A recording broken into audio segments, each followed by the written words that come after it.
ضابطه شروع د محموزو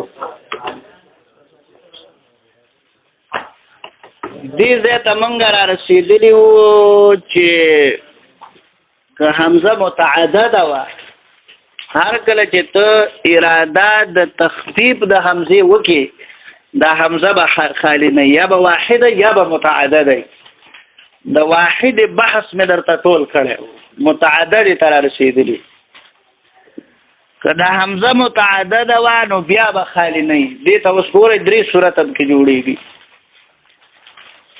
یو صورت دا دی چې دواړه حمزې متحرکې دوه حمزې دي دواړه متحرکې دي یو صورت دویم صورت پکې دا دی چې دا اوله ساکن ده ثاني متحرک ده دریم صورت پکې دا دی چې دا اوله متحرکه ده او ثاني ساکنه ده دې ته ګورئ حمزه چې متعدده وي نو په دې کې څو صورت دي درې دواړه متحرکې دي یو صورت اوله حمزه ساکنه ده او دویمه متحرکه ده دویم صورت اوله ساکن ده او ثاني متحرکه ده دریم صورت څلورم صورت جوړیږي خو مجرد احتمال عقلی دی چې دواړه ساکني څلورم صورت دا یو خو مجرد احتمال عقلی دی چې دواړه ساکني دا لري کتي اول صورت تراشه چې دواړه حمزه متحرکې نو بیا به خالی نه وي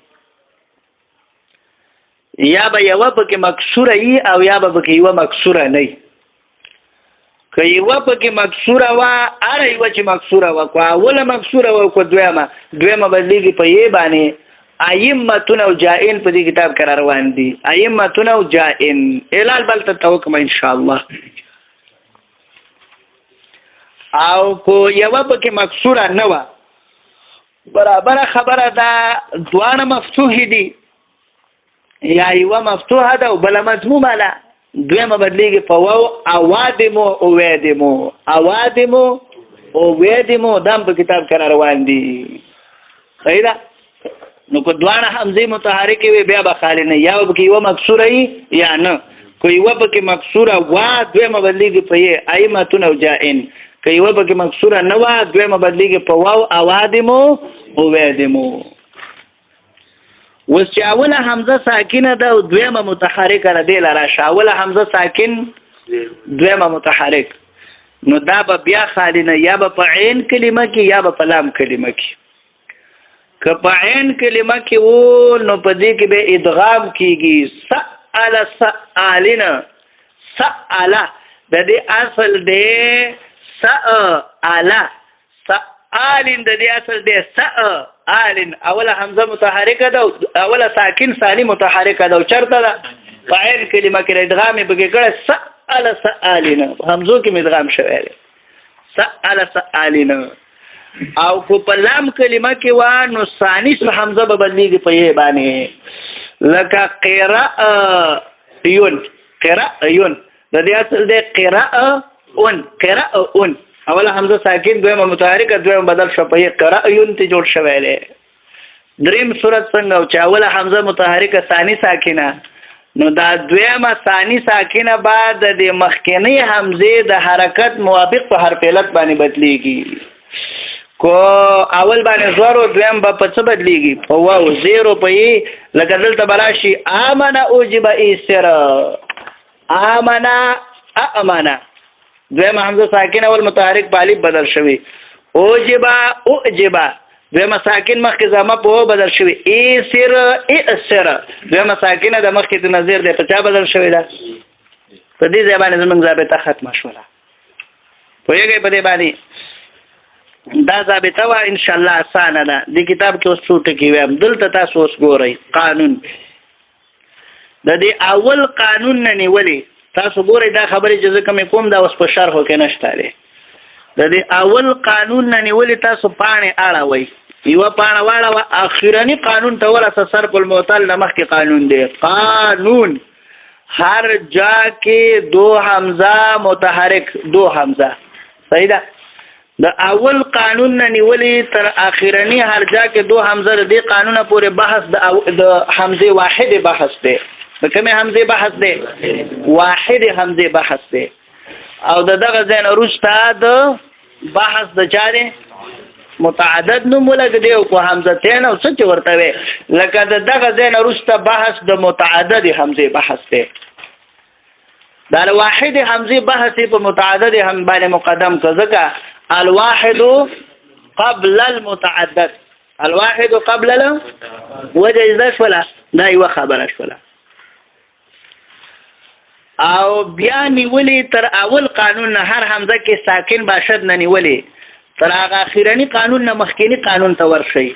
قانون هر حمزه کې متحرک باشد، متحرک ویلې کنه د اول قانون نه نیولې تر دغه ځای پورې دا د حمزه متحرک د ساکن بحث دی. د چا بحث دی؟ ساکن بحث دی. هر حمزه کې ساکن باشد، هر حمزه کې ساکن باشد، هر حمزه کې ساکن باشد او هر حمزه کې ساکن باشد.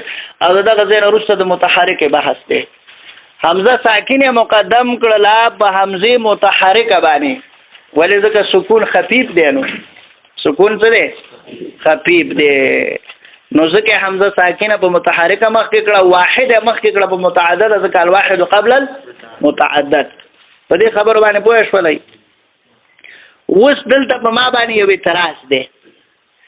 اعتراض دا دی چې تا ویل چې د اول قانون نه نیولې تر اخیرنی قانون پورې دا بحث د حمزه واحد دی او اخیرنی قانون کې بحث د چا دی؟ دا د متعدد حمزه بحث دی. نو تاسو د اول سر نه تقریبا 1 2 3 4 قانون ته وګورئ.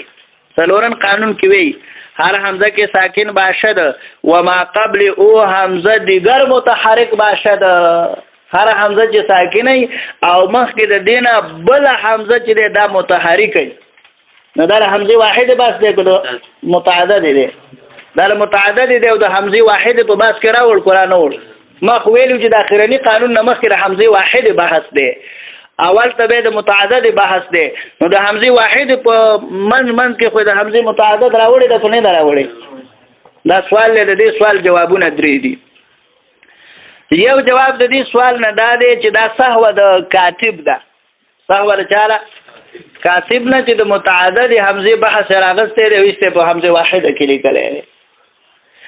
دویم جواب دا دی چې دا سهو د مصنف نه دا سهو شوی ده، مصنف سهو شوی دی.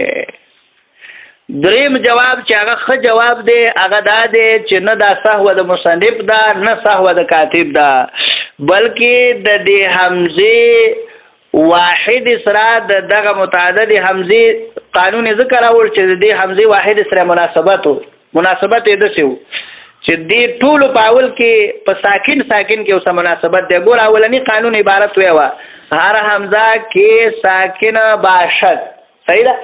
دویم تراشه هر حمزه کې ساکن باشد، دریم تراشه هر حمزه کې ساکن باشد. نو دلته به هر حمزه کې ساکن باشد سکون کې اوسه مناسبت دی کو نه دی؟ ولو کو د متعدد حمزه باس دی خو د واحد سره په سکون کې مناسبت وو. کوروسته په خپل ځای کې راوړي وای ورسته نو ساکن نشته دی. هر حمزه کې متحرک باشد او هر ځای کې دو حمزه متحرک باشد.